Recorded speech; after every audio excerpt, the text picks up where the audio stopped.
September 14, 1942.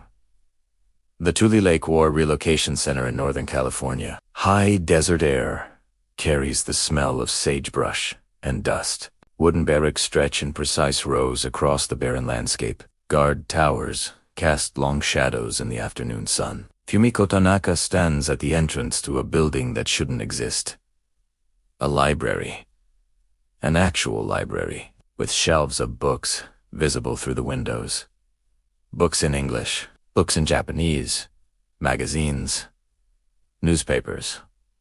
All arranged like this is a normal place where normal people do normal things. She's 23 years old, born in Seattle, educated at the University of Washington. Arrested 3 months ago not for anything she did, but for who her parents were.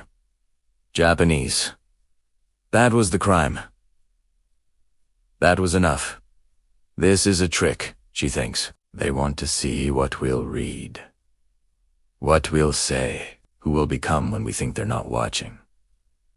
What she doesn't know is that this moment standing at the threshold of a library in a prison camp will force her to confront impossible questions about freedom, humanity, and what it means when your captors give you books instead of taking them away. Those words were about to become irrelevant, because within hours, Fumiko would check out her first book, and everything she thought she understood about imprisonment, about America, about the government that had taken everything from her family while simultaneously offering her literature all of it, would become impossibly complicated. For 3 months, Fumiko had been trying to make sense of her situation.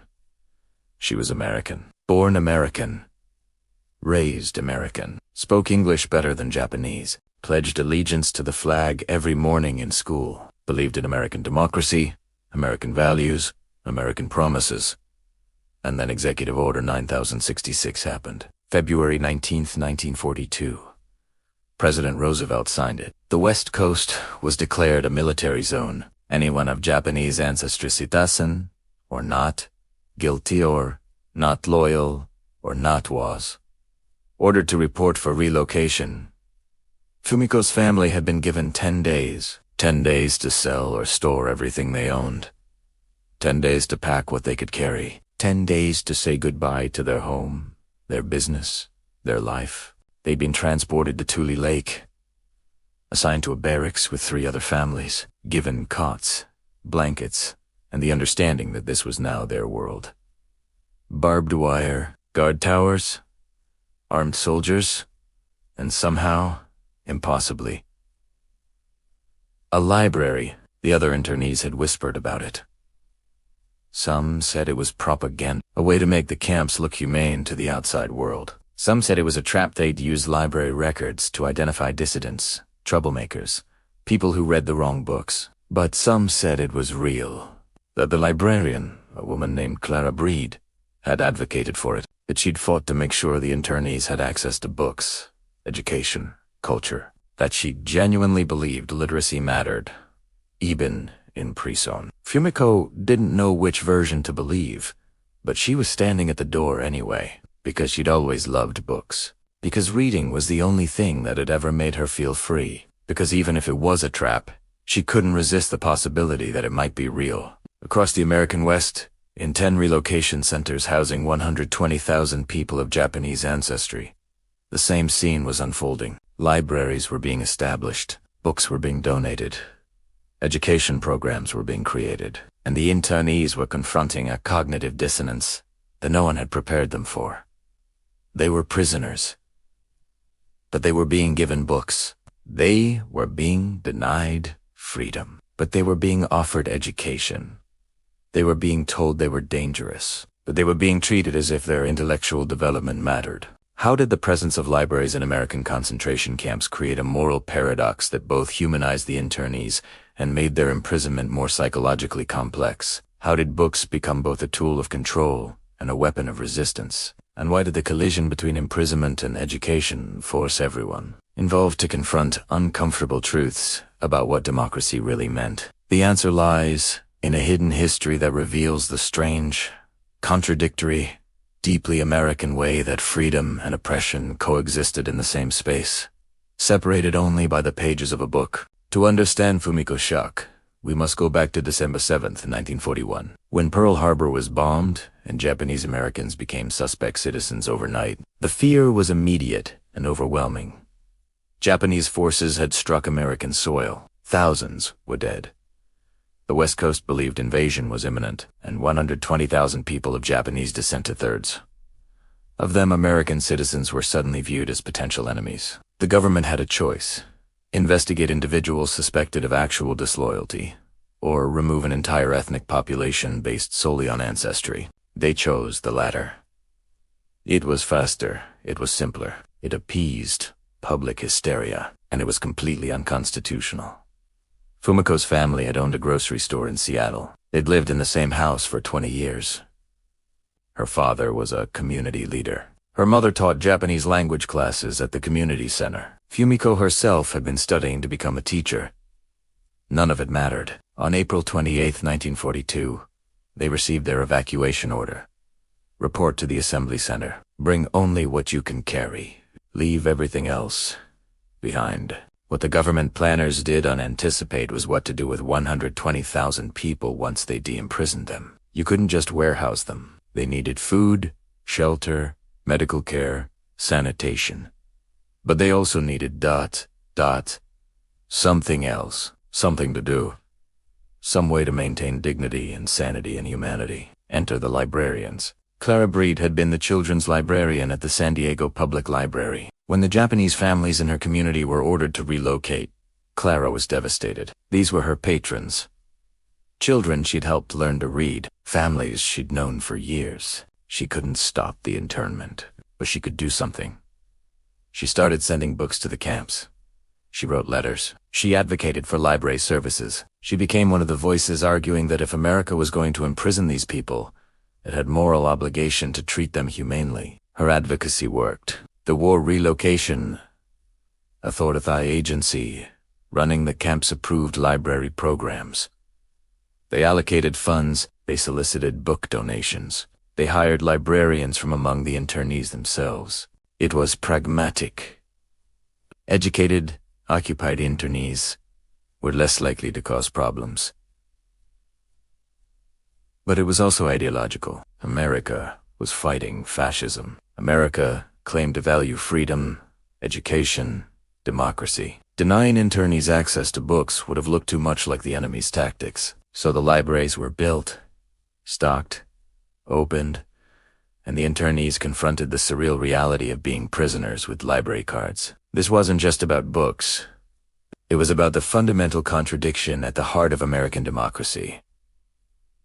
A nation founded on principles of freedom and equality simultaneously capable of imprisoning people without trial, while insisting it was still the good guys. The libraries became the physical manifestation of that contradiction. They were proof that America hadn't completely abandoned its values, but they were also evidence that those values were flexible enough to coexist with concentration camps. And then, on September 14th, 1942, Fumiko Tanaka stood at the door of the Tule Lake Library and had to decide what to do with that contradiction.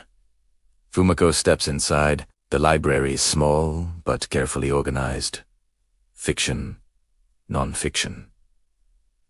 Reference: a children's section with picture books. A periodicals rack with magazines and newspapers. Everything is donated. Some books clearly used. But it's real. It's actually real. The librarian looks up. Her name is Michiko Yamada. She was a librarian in Los Angeles before the war. Now she's a librarian here. Same profession. Different prison. Can I help you? Michiko asks in English. Fumiko esitates. What does she want? To read. To escape. To pretend this is normal, when nothing about this is normal. I'm looking for ... She doesn't finish, because she doesn't know what she's looking for. Michiko understands. She's seen this before. The confusion, the suspicion, the desperate need to believe this is real, mixed with the fear that accepting it makes the imprisonment okay somehow. We have a good collection, Michiko says gently. Fiction, history, science, some Japanese language materials, and we can request books from outside libraries if you want something specific. Fumiko had been taught that prisoners don't get to request books. That captivity means deprivation. That the government that takes your freedom doesn't also offer you education. Now, she's being told she can request books from outside libraries. As if she's a regular patron, as if this is a regular library. As if the barbed wire and guard towers don't exist. She'd been taught that America stood for freedom and justice. Now she's imprisoned without trial. But she's also being offered books. Her worldview was supposed to be simple. America betrayed her. America is the enemy. America deserves her hatred. Instead, she asks being given access to the very tools that taught her to love America in the first place. Books about democracy, about civil rights, about the very principles that her imprisonment violates. The cognitive dissonance is paramount. How do you hate a system that simultaneously imprisons you and educates you? How do you resist a government that takes your freedom but preserves your access to knowledge? Fumiko walks to the fiction section, runs her fingers along the spines, stops at the Grapes of Wrath. Steinbeck. She'd read it in college. A story about Americans displaced, forced to migrate, treated as less than human during the Depression. She pulls it from the shelf, opens it, reads the first line again. To the red country and part of the gray country of Oklahoma, the last rains came gently, and they did not cut the scarred earth. The parallel is almost too painful. Displaced Americans. Reading about displaced Americans in a camp designed to house displaced Americans. The irony would be funny if it wasn't so devastating. That's a good choice, Michiko says. She's watching Fumiko carefully, understanding what this moment means. Fumiko checks out the book, signs her name on the card, takes it back to her barracks, and that night, surrounded by 3 other families in a space designed for one, she reads by lamplight about other Americans who'd been told they didn't belong. This wasn't an isolated incident. Across all 10 camps, internees were discovering the libraries, and they were all confronting the same impossible question. What does it mean when your captors give you the tools to understand your own captivity? At Manzanar, in the shadow of the Sierra Nevada, a teenage boy named James Matsumoto checked out books on American history, on the Constitution.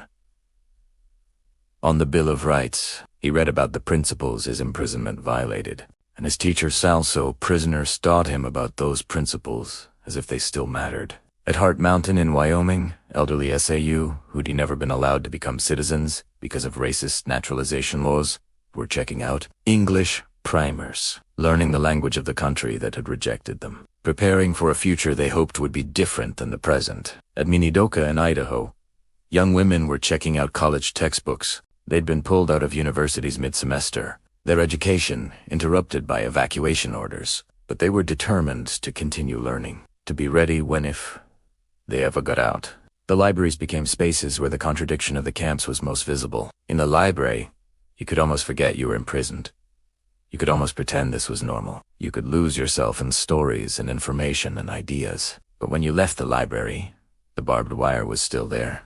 The guard towers were still there. The armed soldiers were still there, and you had to reconcile the fact that the same government that provided books also provided bayonets. To understand how this was possible, we need to understand the system that created it. While Japan had been building a military empire based on conquest and subjugation, America had been building a society based at least in theory, on democratic values and civil liberties. The camps were a betrayal of those values. But the libraries were evidence that the values hadn't been completely abandoned. The War Relocation Authority, the agency running the camps, was led by Dylan Meyer.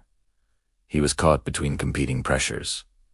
The military wanted security. The public wanted the Japanese removed. But Meyer also believed or claimed to believe that the internees were fundamentally loyal Americans who deserved humane treatment. The library program was part of that humanization effort, and it was substantial. Across the 10 camps, approximately 250,000 books were eventually collected, donated by libraries, schools, churches, individual citizens. Some were brand new, some were decades old, but they represented an investment in the internees' humanity. They hit fiction and nonfiction, children's books and adult literature, technical manuals and poetry collections, Japanese language materials and English primers, medical texts and agricultural guides. It was an attempt to create a complete intellectual ecosystem inside prison camps. The scale was remarkable. Tule Lake's library eventually held 13,000 volumes, and they were used. Circulation records showed that internees checked out books at rates comparable to or exceeding free American communities.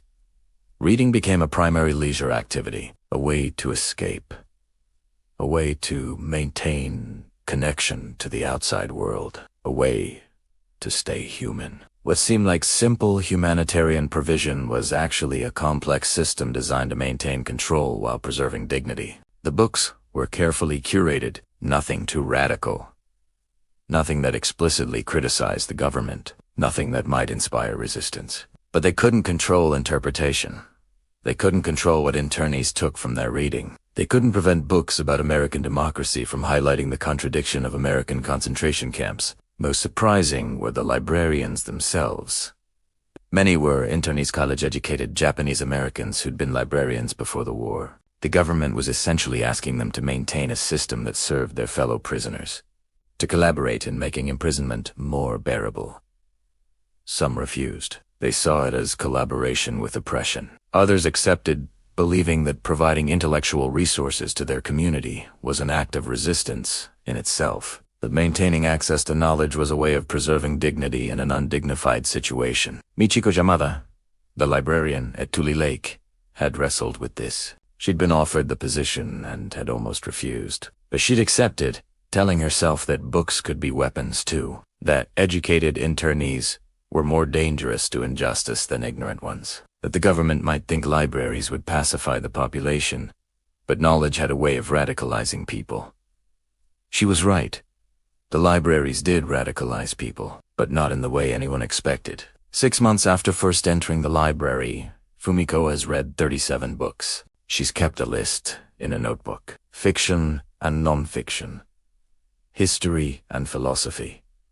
American literature and Japanese poetry. She's facing an impossible choice, though she hasn't articulated it yet. She can reject everything American, the language, the culture, the ideals as hypocritical lies not worth preserving, or she can hold on to those ideals as separate from the government that betrayed them. She can be angry at America while still believing in what America claimed to be. The books are forcing her to choose, because they keep showing her the best of American thought. The Founding Fathers writing about liberty while owning slaves. Lincoln freeing slaves while being ambivalent about racial equality. Progressive reformers fighting injustice while maintaining other forms of oppression. America, she's learning, has always been this contradiction, has always been the gap between ideals and reality. The question is, do you reject the whole thing because of the gap? Or do you fight to close the gap? Reading Democracy in America by Tocqueville in a prison camp is different than reading it in a college classroom. Every page feels like both an indictment and a promise. This is what America claims to be. This is what America fails to be. But maybe, possibly, this is what America could become. One day, a new book arrives at the library. Native Son by Richard Wright. A story about race, injustice, oppression, about being American while being treated as less than American, about the violence littoral and psychological of being seen as dangerous simply because of who you are. Fumiko reads it in 2 days, barely sleeps, because it's her story too.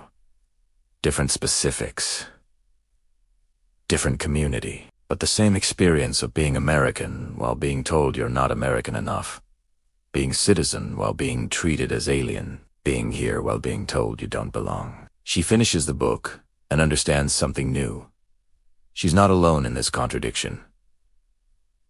Black Americans have lived with it for centuries. Native Americans have lived with it since colonization. Immigrants of all kinds have navigated the gap between American promise and American reality. The library has shown her that American history is, in many ways, the history of people fighting to make the reality match the promise, that her fight resistance to unjust imprisonment is part of a longer tradition. Michiko notices the change and notices that she's checking out different books now.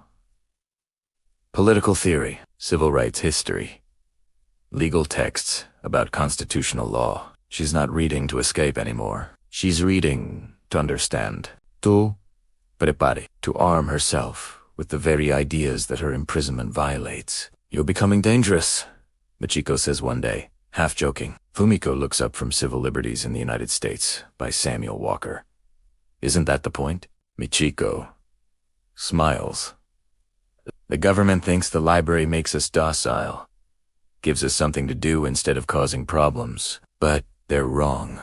Knowledge is always dangerous to injustice." 6 months ago, Fumiko had been a college student, planning to be a teacher, believing America was what it claimed to be. Now, she was a prisoner who understood America's contradictions more deeply than most free Americans ever would. She'd learned that democracy was fragile, that civil rights were conditional, that citizenship was provisional. But she'd also learned that the ideals were worth fighting for, that American democracy, for all its failures, contained within it the tools for its own reform, that the Constitution, violated by her imprisonment, could also be used to challenge that imprisonment. But this knowledge came with a price. Fumiko couldn't go back to innocent patriotism, couldn't wave the flag without remembering the barbed wire, couldn't recite the Pledge of Allegiance without hearing the irony, liberty and justice for all.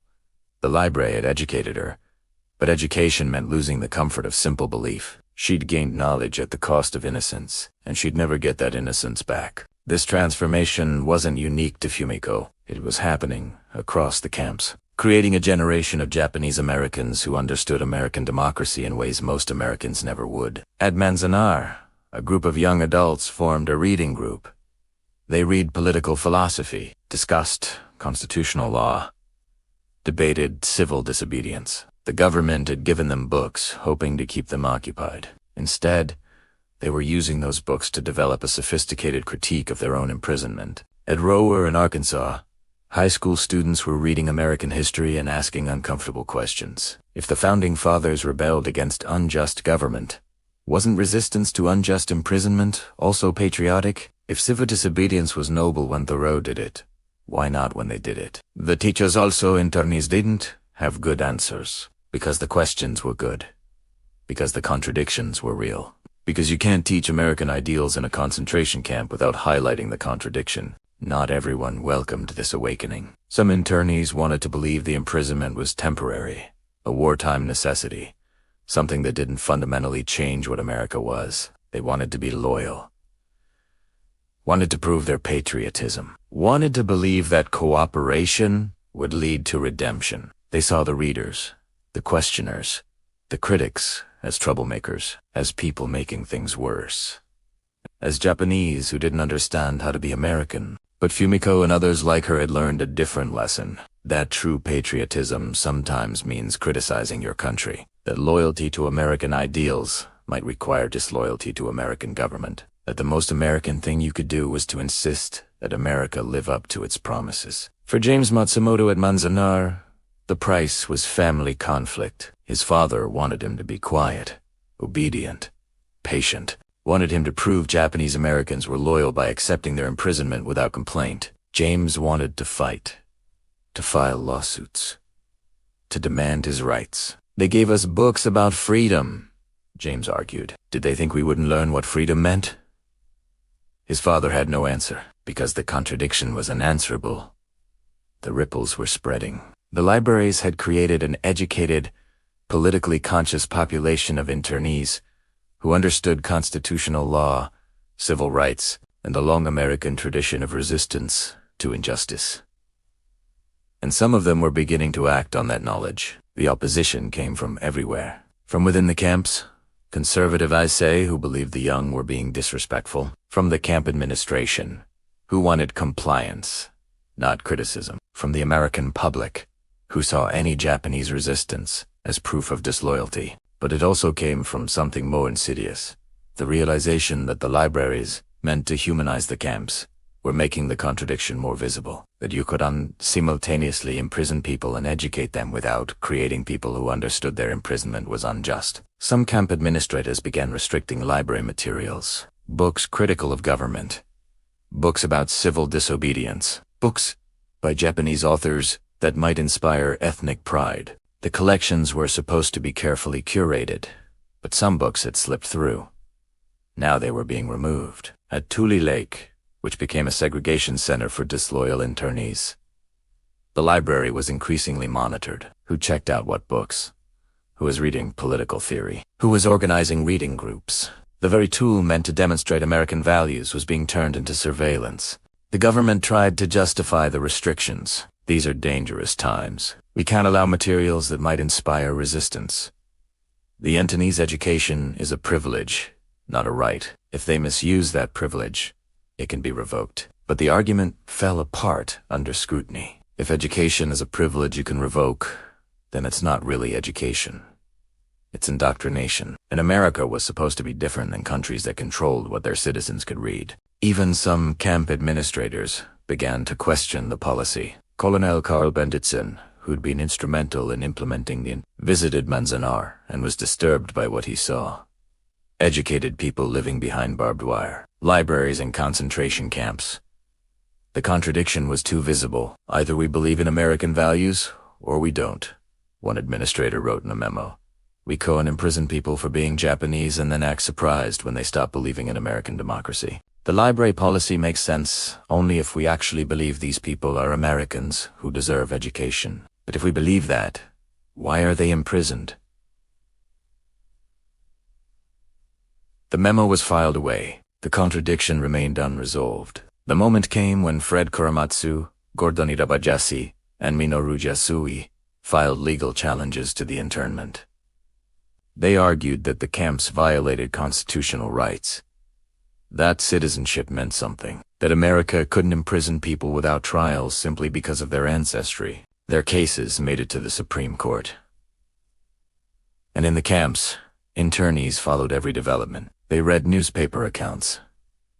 They discussed legal strategy. They debated constitutional law, using knowledge gained from camp libraries to understand challenges to their own imprisonment. Fumiko attended every discussion group at Tule Lake.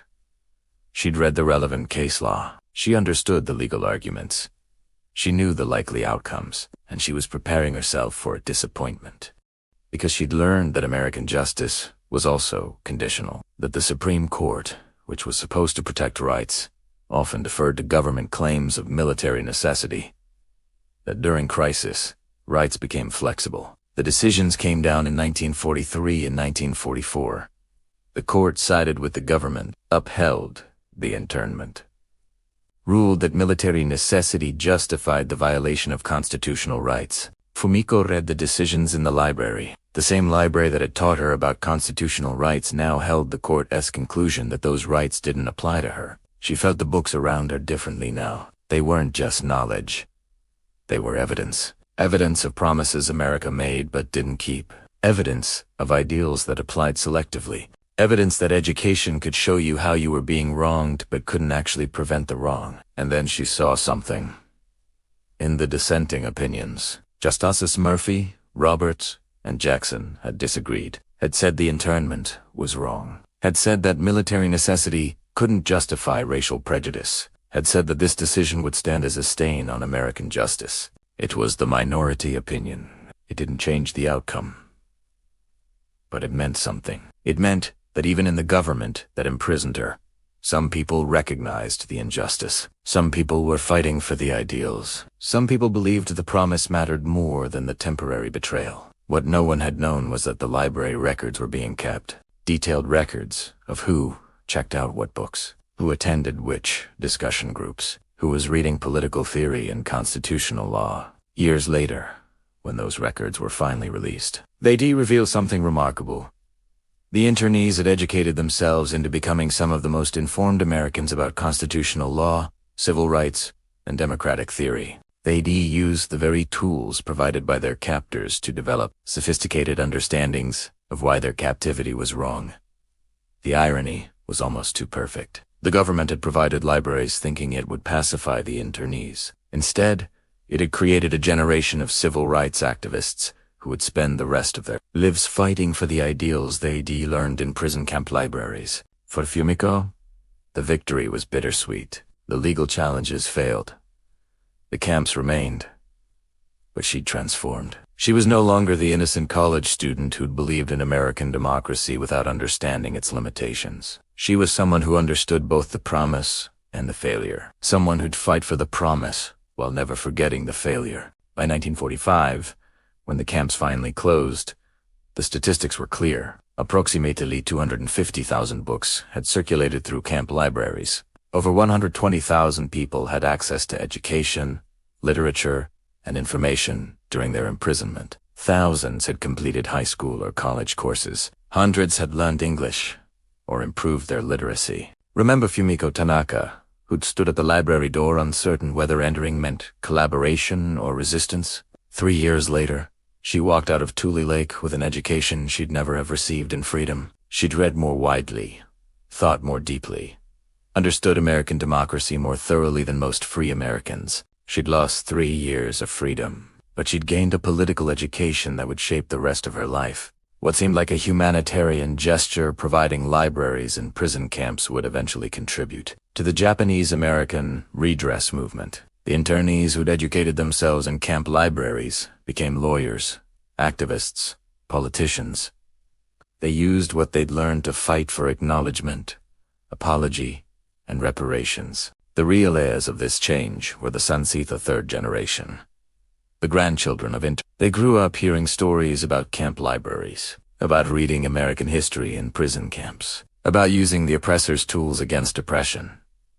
And they learned that education is always political, that knowledge is always power, that even in captivity, the mind can be free. Today, some of the camp library collections still exist, preserved in museums. Artifacts of a strange moment when America simultaneously imprisoned people and educated them, when books became evidence of both humanity and hypocrisy. There's a preserved library card from Manzanar at the Japanese-American National Museum. Fumiko Tanaka's name is on it. The books she checked out are listed: Democracy in America, The Constitution, Native Son, The Grapes of Wrath. It has a reading list that tells a story about someone learning to be a more sophisticated American while imprisoned for being insufficiently American. September 14th, 1942. A library in a prison camp, Fumiko Tanaka. Standing at the threshold, uncertain. That moment, 80 years ago, set in motion a transformation that would ripple through generations. This wasn't just about Japanese women post being shocked when Americans let them visit libraries. It was about the fundamental contradiction in American democracy, about the gap between ideals and reality, about what happens when a nation simultaneously imprisons people and educates them about freedom. Fumiko Tanaka returned to Seattle in 1945. Her family's store was gone. Their house had been sold for a fraction of its value. Everything they'd built was destroyed. But Fumiko had something they couldn't take: an education, a political consciousness, an understanding of American democracy that most Americans would never achieve. She became a teacher. She taught American history, and she told her students about learning American ideals in a concentration camp, about reading the Constitution while imprisoned without trial, about discovering that American democracy was both a promise and a betrayal, and that the only way forward was to keep fighting for the promise. In her last interview, conducted in 1997, she was asked if she'd forgiven America for the internment. She was quiet for a long time. Tense aside, that's the wrong question. I learned in that camp library that America is not a monolith. It's millions of people, some fighting for justice and some fighting against it. The America that imprisoned me and the America that provided books were the same America, and I had to decide which version I'd fight for. I chose to fight for the America of the library, the America of books and ideas and education, the America that believed people could change and grow and learn, not because that America was real yet, but because the books taught me it could be. The lesson wasn't just about the power of libraries or the importance of education during crisis. It was that you can't imprison people's bodies without them using their minds to resist. That knowledge is always dangerous to injustice. That education will always eventually undermine oppression. And that sometimes the most subversive thing a government can do is give its prisoners the tools to understand why their imprisonment is wrong. One book at a time, one checkout card at a time, one revelation at a time. That's how consciousness changes, not through grand gestures or dramatic moments, but through the slow accumulation of knowledge that makes injustice visible, opresión undeniable, and resistance inevitable. The library cards from the camp libraries are archived, preserved. Evidence of a strange moment in American history when the country was both its worst and its best simultaneously. When concentration camps had libraries, when prisoners became scholars, when books became weapons more powerful than any the government intended to provide. Fumiko Tanaka's library card is there. Her reading list is there. And it tells a story about transformation, about a young woman who entered a library expecting indoctrination and found education instead, who expected pacification and found radicalization, who expected to have her mind controlled and instead learned to think more clearly than ever before. That was the unintended consequence of the camp libraries. The government thought books would make Internees compliant.